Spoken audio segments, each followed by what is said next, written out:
Hemofilia A. O que é hemofilia?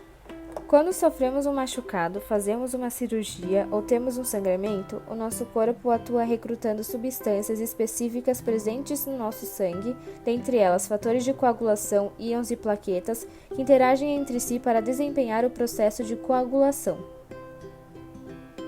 Coagulação é um processo biológico muito importante para a nossa saúde e consiste em transformar o sangue em um gel para controlar e cessar o sangramento. É como se fosse uma tampa de pia impedindo que a água desça pelo ralo. Problemas na síntese ou no funcionamento dos fatores de coagulação citados anteriormente acabam atrapalhando este processo, o que ocasiona doenças hemorrágicas como a hemofilia tipo A. Indivíduos acometidos por essa doença apresentam sangramento excessivo, espontâneo ou decorrente de lesão, principalmente na região das articulações e dos músculos. A hemofilia A é ocasionada por um problema quantitativo no fator de coagulação 8, o que contribui para a ineficácia da coagulação e o sangramento excessivo. Causa genética, hereditariedade e incidência da hemofilia A. A hemofilia do tipo A é uma doença hereditária recessiva ligada ao cromossomo X. Mas o que isso quer dizer? Os seres humanos possuem 23 pares de cromossomos, que são pequenas estruturas responsáveis por guardar o nosso DNA, uma molécula gigante onde estão presentes todas as nossas características individuais, como cor dos olhos e formato do nariz e até possíveis patologias. O último par de cromossomos consiste nos chamados cromossomos sexuais, X e Y, que determinam o sexo do indivíduo. Se a pessoa apresenta 2 cromossomos X, significa que é uma mulher, e se apresenta um X e um Y, é um homem. Sendo assim, os homens são os únicos que possuem cromossomo Y e as mulheres as únicas que apresentam 2X. A hemofilia é causada por uma pequena mutação, erro de fabricação, localizada no cromossomo X. Como ela é recessiva, significa que essa mutação precisa estar presente em todos os cromossomos X do indivíduo.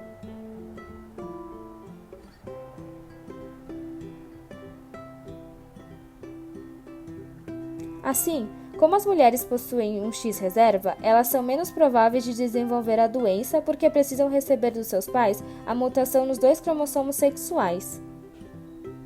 Entretanto, mesmo não tendo hemofilia, elas ainda têm 50% de chance de passar a doença para seus filhos caso tenham o gene mutado. Já os homens, por terem um único cromossomo X, irão obrigatoriamente desenvolver a doença caso seu pai seja hemofílico e sua mãe passe o X mutado. Em conclusão, quando a doença é recessiva ligada ao cromossomo X, significa que ela se manifesta no geral apenas em homens, como é o caso da hemofilia.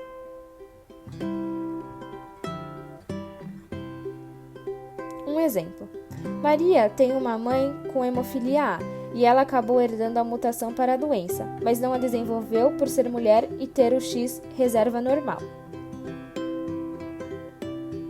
Maria cresceu e casou-se com João, um indivíduo saudável que não possui nenhum caso da doença na família. Como serão seus filhos, afinal? Como já dito, quando uma mulher apresenta mutação para a hemofilia, a chance de passá-la para os filhos é de 50%. Sendo assim, se Maria e João tiverem uma menina, esta tem 50% de chance de herdar a mutação e assim transmitir a doença para as futuras gerações. Caso o casal tenha um menino, este também tem 50% de chance de herdar a mutação, mas se isso ocorrer, irá desenvolver a doença obrigatoriamente. Por outro lado, João e Maria também possuem 50% de chance de gerar um menino ou uma menina saudável. Agora vamos supor que Maria se divorciou de João e resolveu ter filhos com Paulo, um indivíduo que tem a hemofilia A. Neste caso, a chance de gerarem um filho menino com a doença continua de 50%, mas essa união pode levar a um caso raro. Além da chance de 50% de gerarem uma menina portadora da mutação para a hemofilia A, o casal também possui outros 50% de chance de terem uma filha com a doença. Isso porque ela pode herdar os 2X com a mutação, não tendo nenhum reserva saudável. Entretanto, esse acontecimento é muito raro. A hemofilia no mundo. Em níveis globais, a hemofilia do tipo A acomete 1 a cada 10 mil meninos nascidos, e no total são mais de 350 mil pessoas hemofílicas ao redor do mundo. Estima-se que em 30% dos casos não há nenhum histórico familiar, isto é, não há ninguém na família com a doença e o indivíduo a desenvolveu por uma mutação totalmente aleatória durante o seu desenvolvimento. Além da hemofilia tipo A, também existe a do tipo B, causada por uma deficiência no fator de coagulação 9, mas a incidência desse tipo de hemofilia é 5 vezes menor. Diagnóstico e tratamento. A gravidade da doença varia para cada indivíduo. Casos mais graves são detectados logo na infância, devido a sangramentos espontâneos recorrentes e prolongados e até mesmo excessivos em procedimentos simples, como na vacinação. Os leves e moderados costumam ser diagnosticados depois, já que são percebidos anormalidades durante cirurgias ou após lesões e traumas. Nos casos raros de mulheres hemofílicas, algumas apresentam elevado fluxo menstrual, o que pode levar à anemia. O diagnóstico é bem simples, feito através de exame de sangue. No laboratório, são avaliados o tempo de coagulação e quantificados os níveis dos fatores de coagulação, especificamente o nível do fator 8, responsável pela hemofilia A. Além disso, para a investigação da herdabilidade da doença, as mulheres podem identificar a mutação por meio de testes genéticos específicos, como os chamados PCR e sequenciamento de segunda geração. A hemofilia tipo A, infelizmente, não tem cura, mas é tratável. O tratamento base, totalmente gratuito pelo SUS, é realizado em hemocentros ou em casa e consiste na administração do fator de transcrição 8. A quantidade administrada e a frequência são bem variáveis, dependendo da gravidade da doença e dos sintomas particulares de cada um. Ao contrário do que se imagina, a prática de esportes também é recomendada para hemofílicos. O fortalecimento dos músculos e articulações ajuda na prevenção de hemorragias, mas é preferível a escolha de esportes que não envolvam impacto físico brusco, como a natação. Uma curiosidade: você sabia que no século XX a hemofilia era conhecida como doença real e foi até associada à queda do Império Russo czarista? Isso porque a famosa Rainha Vitória, que reinou na Inglaterra entre 1837 a 1901, era portadora da doença e a transmitiu para seus 3 filhos e vários netos e bisnetos.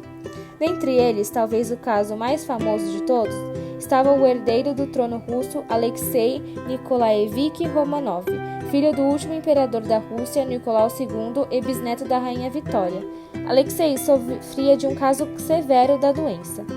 Relatos antigos indicam que Alexei era acometido com dores e sangramentos terríveis, que comprometiam a integridade do osso e articulações e faziam com que ele ficasse impossibilitado de andar. A falta de tratamento na época levou sua mãe a buscar a ajuda de um famoso místico, Grigori Rasputin. A ajuda de Rasputin levou ele ao posto de conselheiro dos czar, exercendo grande influência sobre o império. Os problemas econômicos e a revolta da população que morria de fome levou à queda do Império Russo czarista e à brutal execução de todos os Romanov durante a Revolução Russa de 1917.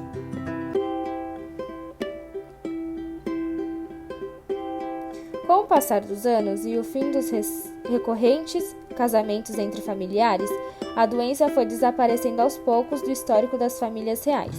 Graças aos esforços de diversos pesquisadores na busca pelas causas e possíveis tratamentos da doença, hoje os portadores de hemofilia podem ter uma vida normal com um tratamento adequado.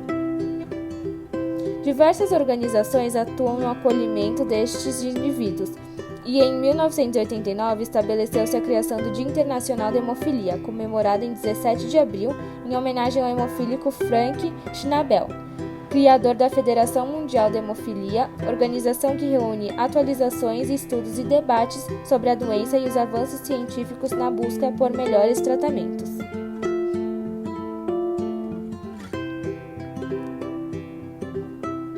Muito obrigado pela atenção e cuidem-se!